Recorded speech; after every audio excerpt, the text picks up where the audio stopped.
thank you so much for being our special guest today, Alvin. No problem. Thank you. Thank you for having me. I thought up some really tough questions for you because I wanted. Right. Well, I'll do my best to answer them. Just kidding.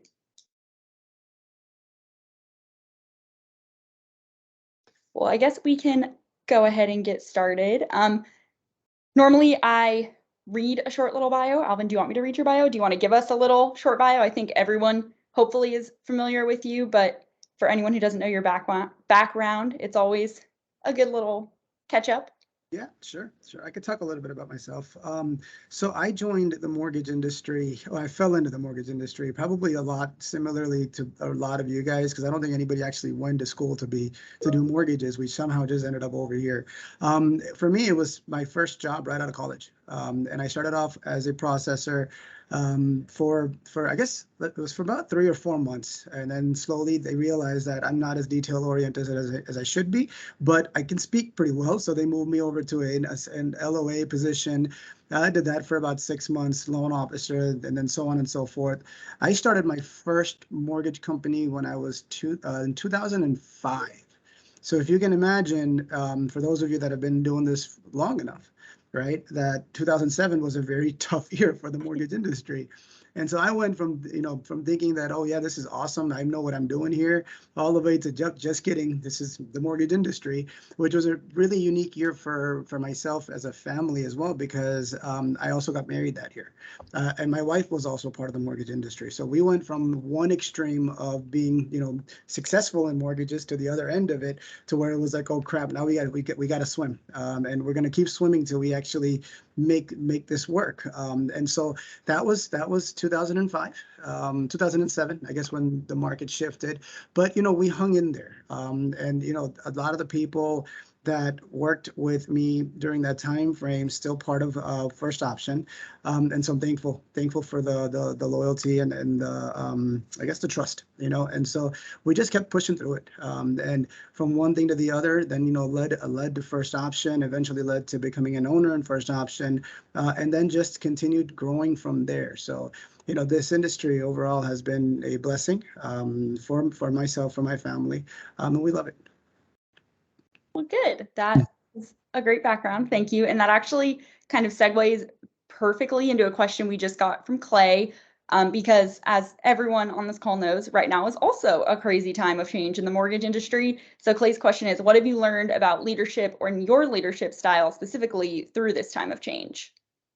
It's a lot about communication, in our business, and you're exactly right. I mean, for those that have been doing this long enough, we've seen plenty of cycles and ups and downs. And I think, the first time something like this happens to you, you're kind of like, oh my God, what just happened? But as you continue on forward, you realize that this industry does that to you. It can be a blessing on certain times, right, where it's great. On other times, it's like the oh shit moment, right, where it's like, well, what just happened? Rates just went up again, 160 basis points. And so I think when it comes to that, knowing this industry and knowing the cyclicality of the business, right, is very important. Knowing how interest rates work, what the economic cycles do, what a recession is, what inflation is, and how it impacts the bond market, right? That's extremely important. And I think going back to leadership and management, I think what's very important is to be able to communicate that back to the people, because for those of you this is the first time around, I mean, it does get a little scary. And so over the last, say, 3, 4, 5 months, I've sent out bunches of emails, right? And I don't know if it was sent to, I don't know how many people are on this call and whatnot, but I typically communicate towards the sales guys, right? Just because it is so relevant. It's relevant to everybody, to be honest, but the sales guys are probably the ones that are keeping things calm and pushing that information back forward into the market. And so I think communicating with the organization, and educating and teaching is extremely important. Things like our sales summit, right? Understanding MBS Highway and mortgage-backed securities and how they work, that's extremely important. So I think that's the key to being successful in this business, is to learn and communicate forward. Okay. So hopefully 5 years from now, things are a little better, a little more calm, but where do you see yourself in 5 years? I don't think it's going to take 5 years for things to calm back down again. We don't ever do anything in moderation in mortgages, right? So when the Fed says, hey, it's time to raise rates, it's really quickly raise rates, creating instability in the markets. But then it goes the opposite direction too, right? So just for those of you, the rest assured that, look, whatever you're going through today, while it may look scary, right? And it can be. I mean, it can, because it's a lot of volatility. It always goes back the other direction. I mean, the mortgage market, the real estate market, upholds our economy. And so ultimately, this volatility, while it creates a little bit of a mess, eventually balances itself out. And the cycles are not that long. It can last a year, 2 years. But the way I would look at this is that if you're in sales, right, and you're used to the 3s and 4% interest rates, and now you're starting to see 6s and 7s, right? Well, that's a customer you're building today, and you just got to keep building that customer, because that customer eventually becomes a refinance for you. So instead of looking at it and saying, oh my God, will the market fall apart because there's plenty of housing demand, right? What you have to look at it and saying, all right, you know what? Am I building my funnel, my sales funnel, so that this customer who is a customer today becomes a customer tomorrow? And that's that, like, what is it? You either go crazy or you're slow. Today's slow time, but all you're doing is building for the future when it's going to get busy again. What did you ask me? Where do I see myself in 5 years? I see myself right here in 5 years, sitting right at this desk, hopefully a bigger company, right? Because I think that we've done such a great job of growing over the last few years, and setting a proper infrastructure to where things are flowing. I think that it's, while many companies are somewhat scared of what's happening in the marketplace, I think we're confident. I think we're confident that we've got a strong enough background, strong people within the organization, right, and a strong enough infrastructure that as we weather through this storm, it's going to continue growing. The hardest part is letting everybody know about it, right? And so that's where I think, everybody that's on this call can help, because we are doing so well, right, as an overall organization. And when I say that, I mean, from an operational standpoint, from a financial standpoint, business is slow, yeah, naturally, right? Rates are a little bit up, but we are strong as an organization. And if the word gets out that we're strong, when we continue to grow, then that just makes us stronger down the road. So I kind of I'll just schedule a follow-up call 5 years from today. Everyone hop back on. We'll see if Alvin kept his plan and is still right where he is. What, in all your time as a leader, what has been your most exciting success so far? Exciting success, success comes and goes, right? I think it's the journey that's more important, right? And again, especially in the mortgage industry, because it really is such volatile. But like, I think it's the people you get to meet, right? The experiences you have with those people, the phone calls, the conversations, the weekends, right? I mean, the conferences that we meet people at, letting people know about what we're up to. I think to me, that's what success is defined off of, is the journey that you're actually on. I think the other piece of it is also, success to me comes when others become better, right? And I think that's the differentiator for First Option, is that, yeah, while we're in the mortgage business, we want to make sure that other people are just as successful, right? And so being able to pass that information along, to me, that's what builds success. That was a perfect segue into another question we received from Miss Nicole. What is something, like a trait or a skill, that you've learned that you want to pass on to others as advice? So my skill set is to hang out with smart people. No, I think I'm a good learner, but I also realize that, when I first started processing, that I'm not detail oriented, right? So which Nicole was this? I'm just curious. Nicole Williams are part of our experience team. Perfect. So going back to learning, right? I think it's for me, I think being able to learn from you guys, right, I think is really what's important. I guess I never grew up as a great test taker, but somehow always got it done. But I think it's because I am a learner, right? I may not be like a book learner, but I'm a learner, and I think learning from all the successes of everybody else is what helps me become more successful. Okay, so a little less work-related question. What is your morning routine like? When Alvin wakes up, gets out of bed, what's the first thing he's doing? That all depends on the week. And Kirk will tell you it's definitely not super early in the morning when I'm getting there. I guess, for me, I'm more of the traveler here at corporate, right? I mean, I enjoy conferences, I enjoy office visits, recruiting events. And so, the ideal morning routine for me is to, when that's obviously when I'm at home, is to be able to get up, take my kids to school, hit the gym, get to work, right? But that's my ideal situation is not very often. I am the one that's on the road. So sometimes it's playing, chicken with a snooze button, trying to make sure that I can get to the meeting as quickly as I'm supposed to.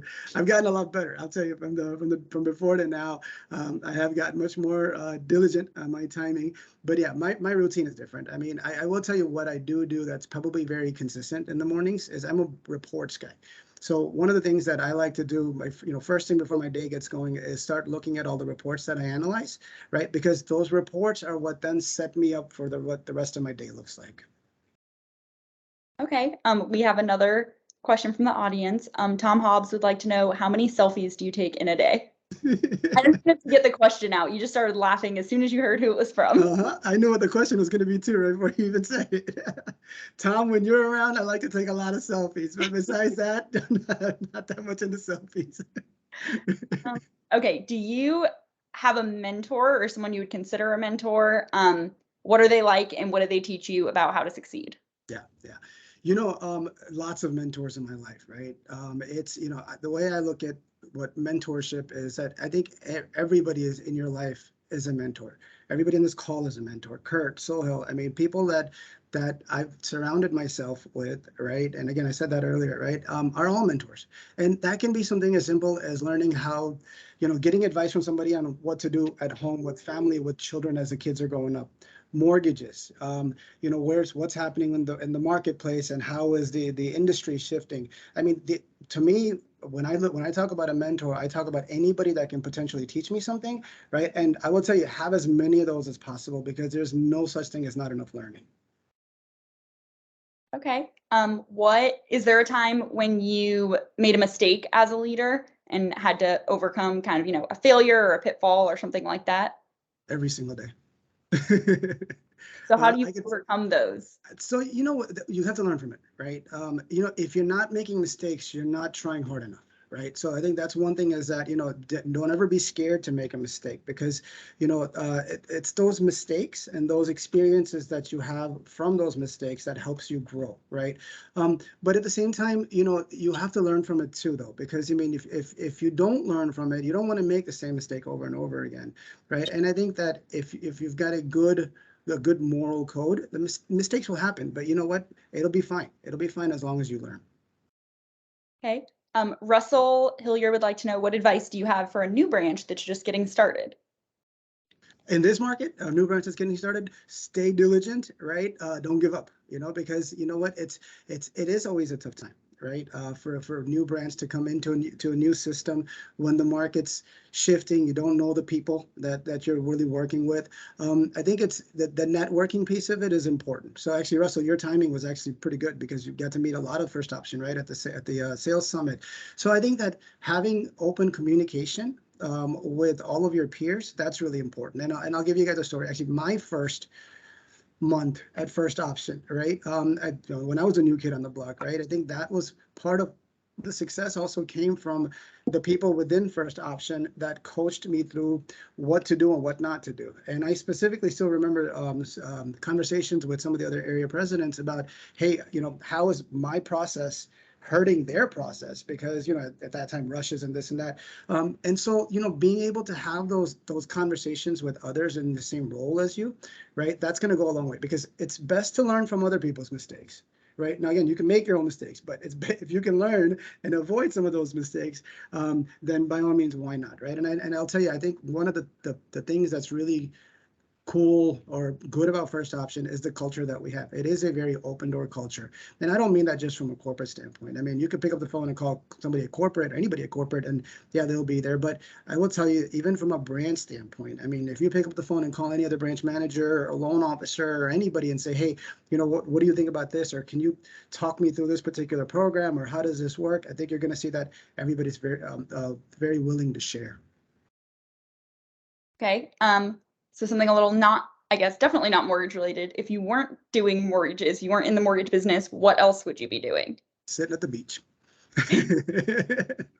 Uh, interestingly, in my life, I grew up with my dad being an entrepreneur. So I actually had exposure to several other businesses, right? And what I came to realize, and it's at one point well diversified, but that's not always a good thing, right? And so I think I came to realize that you got to really do what you're good at. What you're good at, meaning like you really have a passion for it, right? And if you have a passion for it, become the best at it, right? And that means like learn all the different pieces of it. And when that's what happens, then the only thing really I'm good at, I think, is mortgages. I mean, I like real estate, which is again tied to mortgages, right? So, I feel like in my life, I think I'll still continue doing real estate, but I mean, at this point, I mean, all I can think about is how to do mortgages. You wouldn't want to be like an NBA basketball player, I professional. don't think that, yeah, I'm not going to do so well over there. Well, we've talked a lot about kind of your strengths. What do you think is a weakness you have as a leader? So I will tell you, I'm one of those personalities where if I know I have a weakness, right, then I'm going to work towards it. The only person that consistently reminds me that I have weaknesses is always Kieran, right? Because he wants to make sure that I don't forget. And for those of you that don't know, Kieran is part of, she's my wife, but she's also part of First Option. She's one of the area presidents. So, for us, mortgage industry is kind of what we do. It's a family business for us, right? So going back to weaknesses, I think everybody has a different weakness, right? I could tell you probably mine's, it's probably that I am when something is bothering me, right, then I'm not as vocal about talking about it. I'm either gonna be too vocal or not gonna be vocal enough. Like I'm not the guy that is okay. Let's just talk through it. It's either I'm gonna let it build up and then boom. But it's again something that I'm consistently trying to work on. Well, good. I think recognizing a weakness that you have and knowing that you're working on it is, I mean, nobody's without weakness, so that's pretty much the best you can do. What is there a really like a specific, very memorable moment in your career as a leader so far where you can kind of pinpoint, oh my gosh, that was one for the books that I'll remember forever? Yesterday, when the market went up 150 basis points. I, from a business standpoint, I will tell you, I think that that's one thing that's going to be consistent about this business is that you're going to get lots of memories. And then sometimes those memories are short-lived, right? And the negative ones are short-lived, right? Because things will get good again. Yeah, I would tell you this business is one that is volatile enough where every day is a new day and every year is a new year, right? And so you've got to continuously build on that. For me, on a personal note, right, I think family is very important to me, right? So, a very memorable situation that just happened to me the last few days was I was stuck in Jamaica with my son. He tested positive for COVID before we came back. And so 5 days in isolation inside of a hotel room with him, that's memorable, right? Like we didn't have any fun, but like, I mean, it was kind of miserable, but we were together while we were doing it, right? So those little memories are the ones that will always stay together and stay with you. And for him being 12 years old, I mean, I can imagine, 10 years from now, remember that one time we got stuck? Those memories are important and they're precious, right? So, I mean, that's something that you always want to cherish.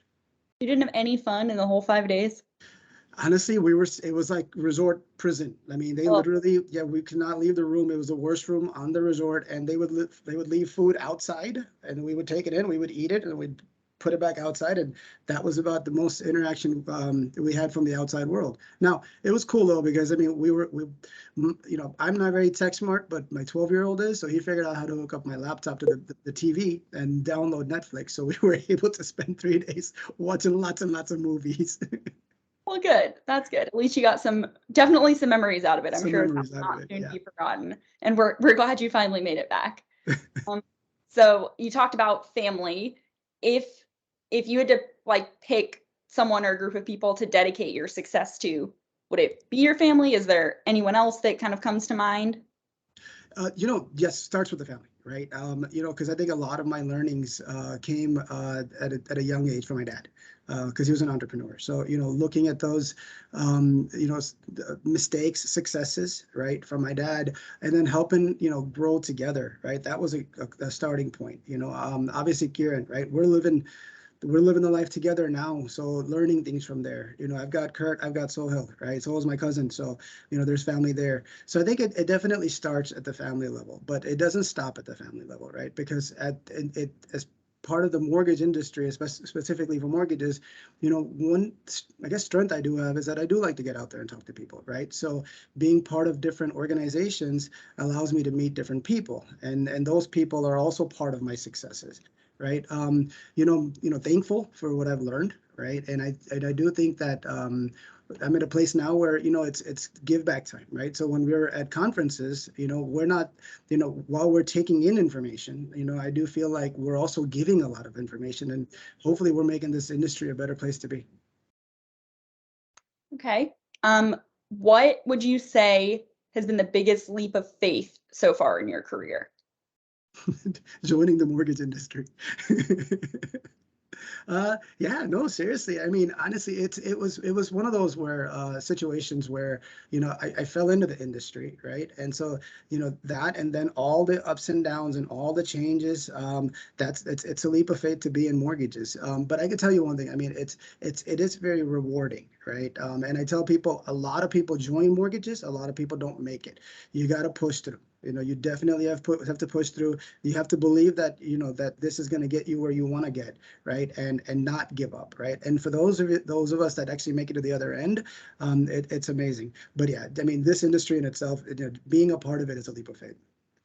So there's a lot of obstacles and conflict, especially when you're just getting started in the industry. So for those members on your team that are kind of dealing with some of those harder times, how do you keep them motivated and encourage them to keep going? Yeah, I will say it's hard to keep everybody going, right?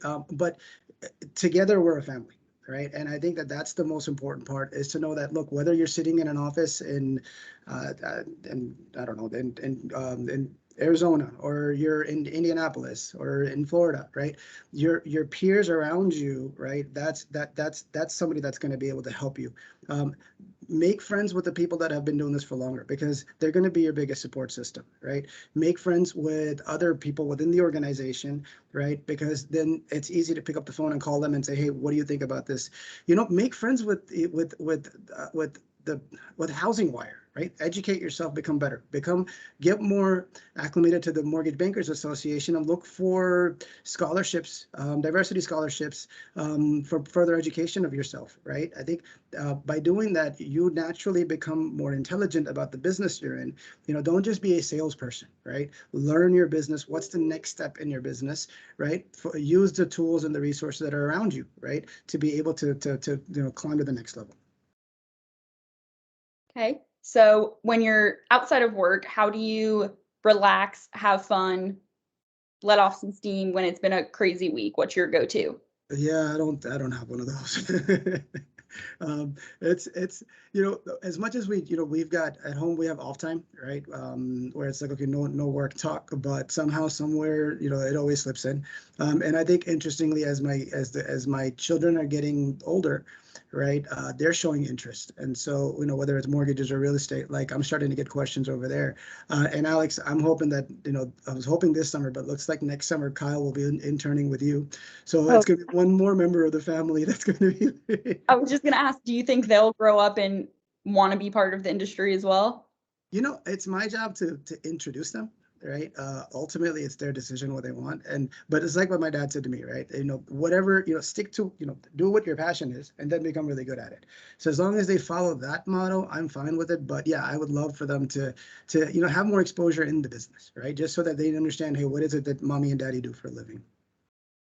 Okay, so that leads us into another question, work-life balance. It sounds like maybe that's something you struggle with. I'm sure it's hard when you go home and Kieran also is part of work and part of life. So how do you maintain that? Do you not at all? Is it not really something you believe in? You know what? I don't think we believe in it. I think what's happened is that, the old days of working 9 to 5 or whatever those hours are, right? They're gone, because we're in in an environment where things are so, friendly, remote friendly, right? And so, I don't only have to work 9 to 5. I can work whenever and wherever, right? And so I do feel like, while I probably should do a better job keeping that balance, right? It excites me to work. And so for me, it is, I do like checking my email over the weekends, right? And knowing what's going on, and answering problems or, fixing things or whatever. But at the same time, this is flexible, right? So when I'm stuck in Jamaica with my son for 5 days, if I can't work, it's fine. I'm making up for it today, but it's okay to be able to do that. And so I think work-life balance for me is it's more of not a work life, but it's more work family balance, right? Because I do want to make sure that I'm part of my children, their present, right? And even their future. And so keeping that balance between work and family is important for me. So outside of mortgages, Russell would like to know, do you have any other real estate ventures, investments, or anything else that's not exactly mortgage related? Yeah, real estate investments. I mean, I think that's something that my dad, it not only instilled in me, but gave me a bunch as well. And so that is something that's always been fun. In fact, Sohail, him and I, one of our first companies that we started together was that we did together was in real estate. So that's always been a passion for me, and it's always changing, just like mortgages, right? It's all a cycle, and so it's the same kind of excitement that mortgages gives me. Well, I have just a couple more questions. So if anyone else has any, feel free to put them in the chat. But we always like to know when on your team or in your family or wherever there's conflict, whether it's, you have two sons, I'm sure they fight a little bit, or at the office, how do you, as a leader, as a manager, as a dad, kind of handle that? What's your approach of getting conflict taken care of and moving forward? Conflict sucks, right? And I don't think anybody likes conflict, right? But it is also a necessary evil, right? Because conflict does help you grow, right? And so while on one side of it, nobody wants to deal with it, you still have to. And I think, conflict can be overcome with trust, right? And so two people that are having conflicting issues, husband, wife, work, whatever, right? If you trust each other and you respect each other, right, then at some point you'll be able to talk through that conflict. I think it is important to talk through it. And again, like I said, that might be one of my my weaknesses. But again, that is important to work through, because if you can come out of that conflict with a lesson learned, right, then that's just going to make life a little bit easier and a little bit stressful. And that's the one thing I'll tell you. I mean, avoid stress as much as you can. It's not getting you anywhere. Okay, and the last question, ending on a strong note. I know we've covered a lot of them, but like if you had to pinpoint maybe 3 of your biggest strengths as a leader specifically, what are 3 things that you bring to the table that you really think make a difference? Sorry, my dog. There's someone has dared to be in the hallway of our apartment complex while she's trying to take a nap. What are the 3 kind of main things that you would say are your biggest strengths as a leader? I think I'm a bit of a visionary, right? I think that, I may not be great at the detail, but I can see the overall bigger picture, right? I think, so I think that's a good strength, right? To be able to kind of analyze the overall picture and create a roadmap for success, and maybe some direction of where we're going. I think I'm a good communicator, and I think that's important, to be able to get the point across and to make sure that that everybody's rolling in the same direction. And then, contrary to what Kieran thinks, I think I'm a good listener.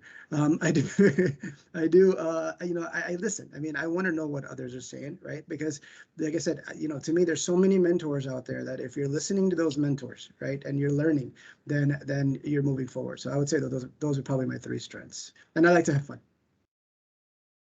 I'll allow 4 because having fun's a really good one. Well, that was kind of my last question. We'll maybe give it another minute in case anyone has anything else that they'd like to ask you. So, I mean, is there one?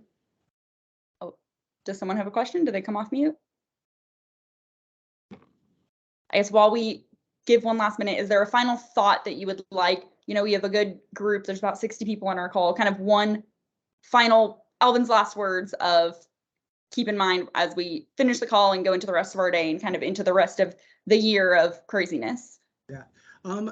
First of all, and I'll speak for all of us when I say this, thank you. Thank you for having your faith in First Option, having your faith in this company and where we're going. I think it's important that that trust is there for you guys to trust us. We definitely trust you guys, and we want to see, you know, prosperity, right? And we want to see everybody grow, right? So, is it going to be a little bit rough? Yeah, I think, you know, we're in that market now where, you know, the rough cycle is about to hit. So, you know, hang in there, right? Don't give up. I think that, you know, it'll get worse before it gets better, but it will get better, right? And when it gets better, then you're going to be better for it, right? So that's what I would say. And then the other thing is, family, but, you know, family is very important, right? So, you know, while I don't have work-life balance, I do have, you know, work-family balance. And I think that that's something that you should definitely prioritize, and keep that balance going. Awesome. Thank you again so much for joining us, Alvin, and kind of giving us some insight into your life and your career and your leadership style. And thank you all for joining. This is a series we do every month. So next month, our guest is Hillary Passo. She's our VP of HR. And that Lead 360 will be Tuesday, July 12th. So it's always the second Tuesday of the month at 2 o'clock. So thank you so much, guys. And I hope everyone has a wonderful rest of the afternoon. Thank you.